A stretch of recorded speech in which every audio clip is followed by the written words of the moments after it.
Welcome to Finnish Brutality 2019. This match is brought to you by Varusteleka and Sako. But not only that, we have 3 collaborative channels coming together today. We've got Polenar Tactical, InRangeTV, and Bloke on the range. I'm going to introduce you now, Ziga from Polenar Tactical, and he's going to give you part of the match description. Hey guys, so the setup here is the shooter begins in the first start box with the rifle fully loaded, standing and held at low ready. The pistol is condition 3 in the holster. The kettlebell is on the ground, outside of, but touching the second start box per their discretion. Thank you. So, at the buzzer, the shooter will run to the second box, go prone, and get 1 hit on each of 2 static rifle steel targets, left and right of the range. Shooter will then safely ground the rifle, so apply the safety catch and lay it down in the dust, and then with a two-handed underhand throw only, we'll throw the kettlebell down range, like that. There will be no spinning, shot putting or one-handed throws allowed, and if you get it wrong, there's penalties.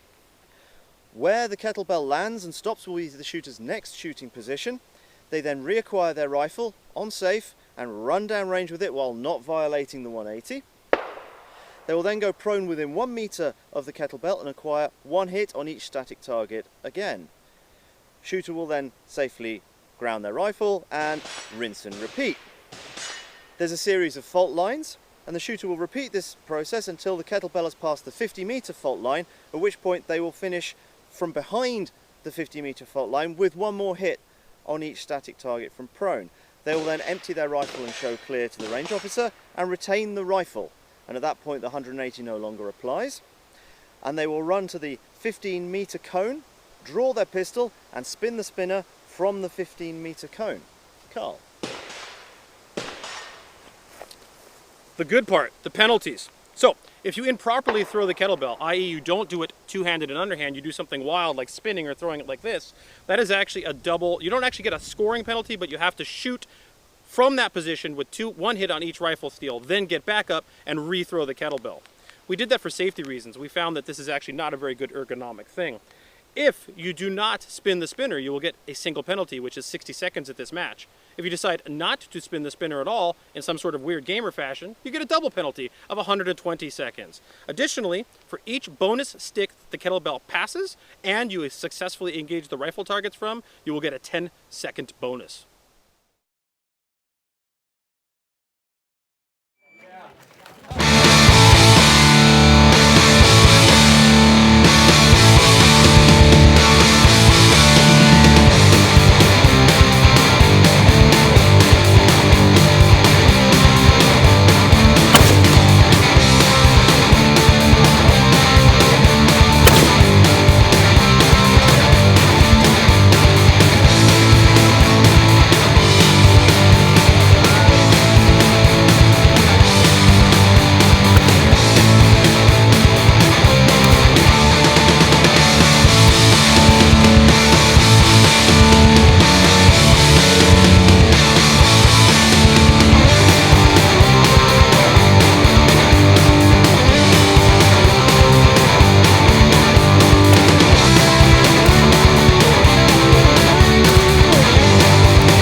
So you have seen us shoot our very first stage of Finnish Brutality 2019. This is the Kasarda drill modified. I would like to say and always remind the audience that while it is named after me, I did not do that. I ran this stage at Two Gun in Tucson many years ago, and it started gaining popularity in the local area. In fact, the Border Patrol guys started using it for training. It landed up going to a different match here and there, and then it showed up on some videos somewhere else. And then someone decided to name it after me because it came from Two Gun. So that's someone else that did that. I accept it at this point. Although here we called it the Cassandra drill, which is fine as well.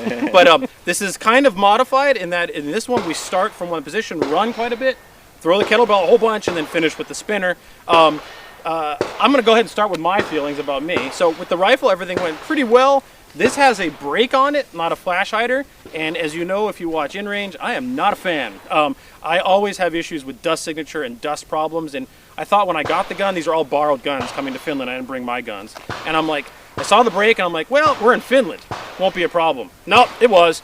Get on the bay, bam, dust cloud, can't see anything. Scooting left and right, trying to see these targets, which of course, no paint policy. And that took a little while, but got through that.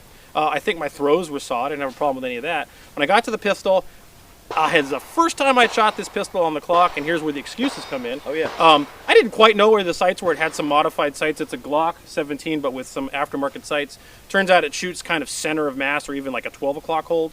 All my guns at home are 6. You default to what you're used to. There's nothing wrong with the gun, but you default to what you're used to, and by the time I figured it out, too late. Timed out at 240 with the penalty for the spinner, but it was as noble a run as I could give it. How'd you do, Bloke? All right. I'd never thrown a kettlebell before yesterday. That's strange. I thought that was a common thing in Switzerland and England. Lying around on street corners. And Yeah. people They're like rental ones, right? With Yeah. little RFID tags. You find them, bring them back. yeah, Yeah. something like that. Mhm. So I threw it the first time, and I put my back out. Did you really? Excuses. Yeah. So I've kind of psyched myself up about the physical aspect of it, and in real life I'm a bit of a desk jockey, so Sure.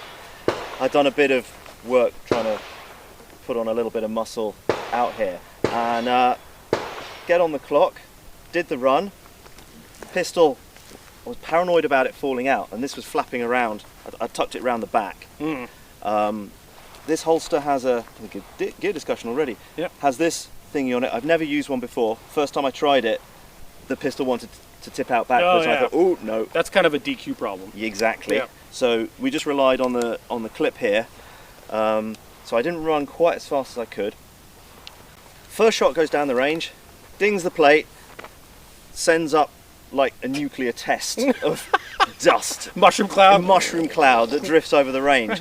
So then I switch to the other one, Yeah. and I think I can see it, so I shoot. And I don't think I could see it. I think I was shooting at the vertical post because it was the only thing I could see, and the RO started coaching a bit, calling where they were going. I was shooting like 6 feet to the left because Oh, wow. I wasn't seeing what I thought I was seeing. So then I realised I had to wait, and then saw it, dinged the plates. Not a massive problem with iron sights. New glasses helped.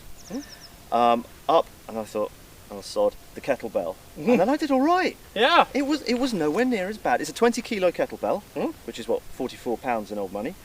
And I did all right. I'm down and shoot the 2 plates, and what I was finding was that I was looking for the swirl because the air was moving left and right, and it would change from second to second. The range wasn't long enough to do wind calls, but it was long enough to do dust calls. So I was like looking at where the dust's going. So I want to shoot the downwind plate first to have a chance of seeing it, and the flash suppressor on this is mistimed. On the bottom, what's meant to be the bottom, they are a bit like an A2 bird cage. Yep.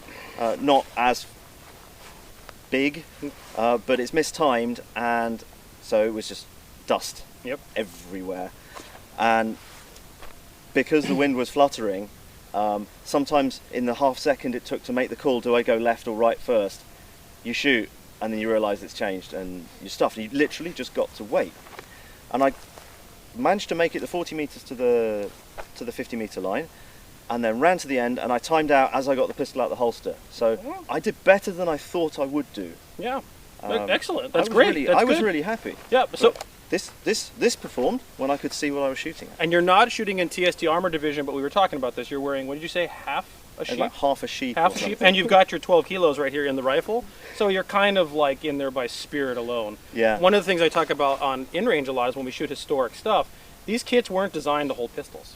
No. People were riflemen, not riflemen plus pistol like we think of in modern times, for the most part, unless as an officer and they had a pistol and maybe not a rifle, generally speaking. Yeah. So you have to kind of augment historical kit to get a pistol in the mix at all. Yeah. So I had two options. I could either hang it here, and these belts are high. That's way high. Because, well, I'm taller than way taller than average of the era, but the pouches are intended to be worn around the front, and they're high enough so that you can sit in a vehicle. Yep, Which that is makes why sense. why they're high. The first ones were a bit lower, but then they got on people's thighs. So a pistol up here, I was never going to draw it. So I've got it on my trousers, in a kind of floppy holster, and at least it's at a position where I can work with it. But it's pulling my trousers down a bit. I can't button tops. Very short little jackets. And I mean, normally if I didn't have the pistol on it, these battle dress setups with the short jacket, they're actually really comfortable provided it's not hot, and it's pretty hot today.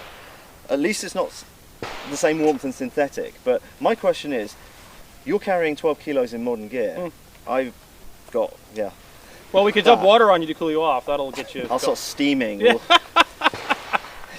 To judge the swirl from that. Yeah. Who's going to be the least comfortable? Yeah. I suspect it might be me. That's an interesting end of the match. Yeah.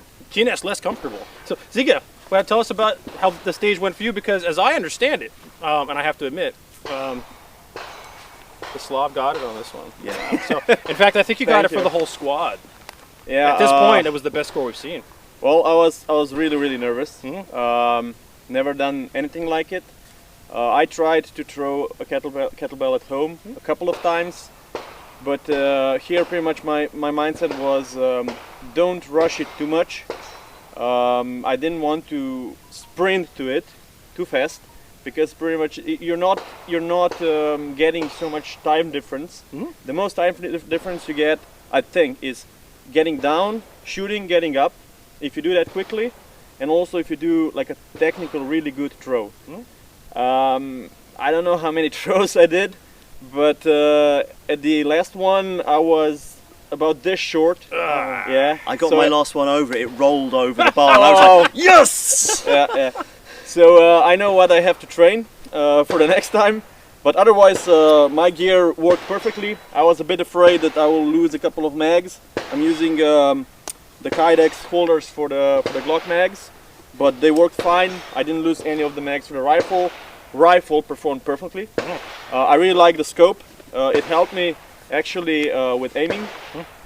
But the same problem as you, and probably you with the dust cloud.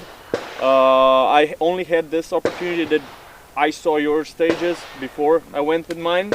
So even for the first two shots, I was shooting off the ground on my elbows. Getting off a little bit away from the dirt. Yeah. Otherwise, I shoot an AK Smart. by just using the magazine as a monopod. So that went perfectly. I had a couple of misses, and I actually tried your technique of first shooting one and the second one, and then I see where the wind is going, reverse it on the other one, but also the wind was reversed. Literally, Yeah, it was literally swirling left and right from second to second, and with you've got a brake. On It's that. not a brake; it's like a muzzle brake. Yeah. Yeah. But the problem is that I also have holes downside. Down. Yeah. Yeah, so they vent it's- downward. So they're just kicking up these mushroom yeah. clouds, and fundamentally, if you can't see it, you can't hit it. And in a match, True. suppressive fire doesn't, because the plate doesn't care. No. Whereas this is possibly where it's more sport than martial, because suppressing fire is real, Yes. but the plate just shrugs it off when you've got to actually hit it. So Fair. Oh yeah. I mean, in a real situation, if you've got the dust cloud, you know roughly where you want to be hitting, and provided there's rounds going there, you're doing something Unless they're moving at that point and you don't know it And- because of that. because you can't see it. Exactly. Yeah. Yep. Also, one interesting thing, I saw spinners. I know how they work. I know the technique, everything, but this is the first time that I actually shot one. You aced it. Yeah, I was. I think I was lucky more than anything. I'm shooting the Glock 17 Gen 5 stock sights, it's nothing special. I know how it shoots. The problem was that at first I talked with Matej, my friend, to maybe go just for the lower plate because it's bigger one. Yes. You know, it's because you're. I was so exhausted from the throwing of the kettlebell that I didn't know if I would be able to hit the upper one, but that actually saved me. From a couple of shots, I saw the opportunity, went for the upper one. I think I missed hit one, but that actually made it just enough energy to make it through. Yeah, and on the last shot, bolt open, I started to do a reload, and the judge said that it just went through. So Excellent. I think more luck than skill. One thing I'd like to talk about before we conclude the video is, since neither of you had ever shot this drill before, like, what are your thoughts, both of you? Let's start with you, Ziggy. What are your thoughts of that drill as a training drill for practical applications? Do you think it's strictly a match thing, or do you think it had some sort of training it's environment? amazing. If I look at it from my perspective of like sport shooter, it's totally different. What you want in this kind of sport shooting, IPSC or whatever variation of IPSC, is skills with shooting. Here, okay, you have to be a decent shot, but if you're bad at throwing the kettlebell, if you're physically not fit, that makes a big difference, you know? Like someone that's really good with running and throwing can be really good on the stage, but he also has to do at least the basic hits, you know? For example, like a couple of guys, they were really good with a rifle, really good with a kettlebell, but at the end, the spinner, if you hit it at the wrong time, it stops it. It does, yes. I mean, I think that drill, I've never done anything like that, never done anything that physical. It's a lot more mental in that than you think. You think it's a purely physical challenge, but it's not, because you've got to keep yourself under control. You've got to run fast enough, but not too fast. It's a marathon, not a sprint. It's a marathon, not a sprint. You've got to think about a lot of things. You've got to throw well, and one thing that I changed my plan on immediately it happened was I was planning to retain mags because it's historically correct, and also with the dust I wanted to keep the mags out the dust, and then counting rounds under that situation can't forget it. So I got dead man's click, so change mag, and then I was just like, no, because that's where I got my mags. This was going to be my retention pouch, and it was folded up, and it's on the wrong side of your body because you do everything with the left hand on the foul. And I was just like, no, I'm just going to place it gently in the dust and then not kick dust over it as I went. New mag on, reload, and continue. And it's just like, I don't have to retain it. I'm not going to retain it. There's just too much going on in my head. Yeah. And what was surprising for me was, as I said earlier, I was expecting the physicality of it to be harder, but the shooting part, I was keeping myself and my breathing under control to a much greater degree than I thought I would. And fundamentally, if I could see the target, put the sight on it and squeeze, and it dinged, because they're half size torso targets. One thing that I also noticed that I never saw before is coaching. Do you call it We coaching? allow that, yes. Yeah, like in normal matches, you know, it's expected that people are quiet, you know. Here, I heard some shouting behind me. I don't even know in which language. Was it English, was it Slovenian or Finnish? It was like, what's happening, you know, and trying to figure what they're shouting and trying to shoot. I'm doing something wrong. But it was a really, really awesome aspect. Like you said, it's more mental than actually physical. Yeah. I like that you bring that up, because that whole like golf environment where people are like this is a shooting range with martial application that is a match. Noise, collaboration, people talking, people yelling at you, that's all part of trying to keep concentration, and we actually encourage that here. Yeah. So it helped me, because when I got my first dust cloud, I thought I was aiming at the plate, and I wasn't, and then the RO was calling like, left, and then there was just a little hole in the dust cloud, and I saw that actually I'd been shooting about 6 feet to the left of the plate, because I thought the plate was there, and it wasn't. And then I realised I had to just calm down, be patient, because if you can't see it, you can't put the front sight on it. Yeah, that's also one of the things, like, you know, a lot of people would see it in a way like, oh, this is not fair that RO is helping you. They'll help anyone. But they're helping anyone, but I really like it, you know, because they are not searching for your mistakes. For example, like if you forget something, you know, he shouts it, and if you hear it, if you have enough, you know, a clear mind and actually realize what's happened, you know, you can go back, redo it, and you're not getting like 1 minute penalty, right? Yeah. And that's really good. Yeah. You know? The penalties here are much worse than IPSC. Every penalty at all the brutality matches is 1 minute per mistake. Yeah. So, And if you do anything that's against the spirit, double penalty. Double penalty. Like not engaging the spin, deliberately not engaging the You spin. can't do that because we'll see that in environments where someone goes, take me more time to neutralize this than I'll get for the score for it, so I'll just bypass a target. Not here.